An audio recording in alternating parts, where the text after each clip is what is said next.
दोस्तों, आज की कहानी है मम्मी जी बुढ़ापे में बैठकर आराम से खाना खाओ, बड़बड़ मत करो। दोस्तों, कहानी शुरू करने से पहले अगर आपने हमारे चैनल को अभी तक सब्सक्राइब नहीं किया हो तो कर लीजिए ताकि आपके पास पहुंच सके हर नया वीडियो। राम राम, सारा धर्म भ्रष्ट कर दिया क्यों रे बहू? तुझे ये क्या यही मिली थी खाना बनाने? कोई उस कुलीन वर्ग की नहीं मिली? कोई शायद जिसको भी रसोई में घुसा लेती है? मैं तो इसके हाथ का पानी भी नहीं पीऊंगी। अमिता की सास ने अमिता से कहा। अमिता कुछ बोलती कि सास ने शुभ करा दिया। वह अभी अभी तो अस्पताल से आई है, आने दे, रमन को अभी बात करती हूँ उससे। सास थी कि बड़बड़ किए जा रही थी, अमित को बोलने का मौका ही नहीं दे रही थी। अमिता काफी समय से पेट दर्द से परेशान थी। डॉक्टर को दिखाया तो पता चला कि अमिता का हार्निया बढ़ गया है, जिसका ऑपरेशन कराना पड़ेगा। लेकिन ऑपरेशन को वह टाल रही थी। जब भी दर्द होता दर्द निवारक दवा खा लेती थी। अमिता की 5 साल की बेटी थी, उसको कौन संभालेगा? बस इसी वजह से ऑपरेशन टाल रही थी। अमिता की माँ तो थी नहीं, सास और एक देवर थे। रमन अपनी माँ को बुलाना चाहता था घर पर बेटी और घर की देखभाल के लिए।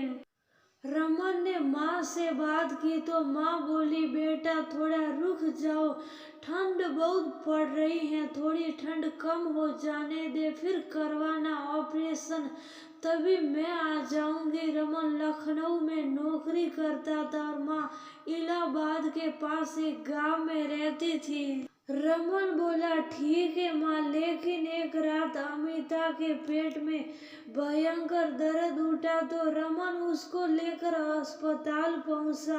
बेटी को पड़ोस में छोड़ दिया। डॉक्टर ने कहा अभी ऑपरेशन करना पड़ेगा। रात को ही अमिता का ऑपरेशन हो गया। दूसरे दिन सुबह जब रमन घर आया तो उसके समझ में नहीं आ रहा था कि घर को कैसे मैनेज करे। बेटी को भी देखना था। एक दिन तो पड़ोस से खाना आ गया, लेकिन एक हफ्ता लगेगा अस्पताल में, कैसे सब कुछ मैनेज होगा यही सोच रहा था कि बर्तन धोने वाली मीना ने दरवाजे पर दस्तक दी।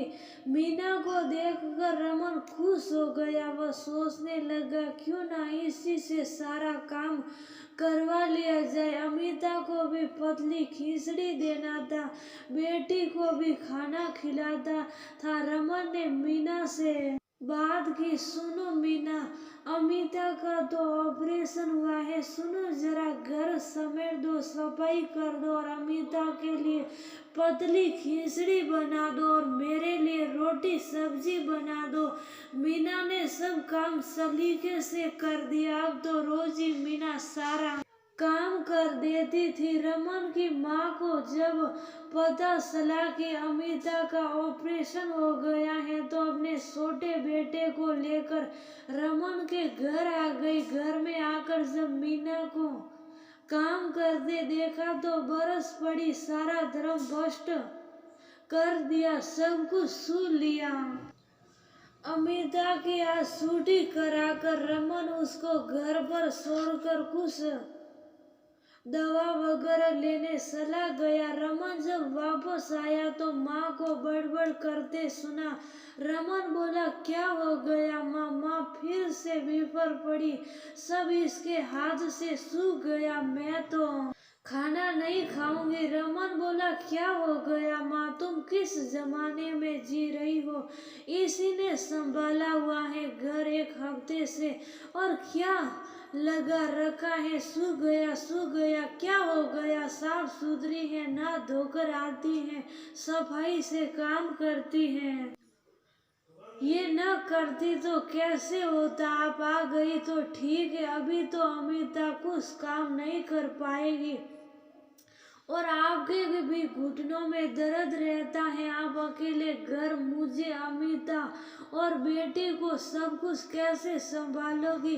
क्या रखा है जात पात में या बड़ा शहर है, यहाँ कोई नहीं देखता ये सब। ये तुम्हारा गांव नहीं है। जमाना बदल गया है, पता नहीं किस जमाने में जी रही हो आप। बुढ़ापे में बैठकर आराम से खाना खाओ, सब मीना करके देगी। अब तो बस आप बैठकर अपने सुपरविजन में काम करवाओ, समझी माँ। हाँ बेटा, तू कह रहा है जमाना बदल गया है, मैं भी अकेले कहाँ कर पाऊंगी सब कुछ। ठंडी भी तो बहुत पड़ रही है।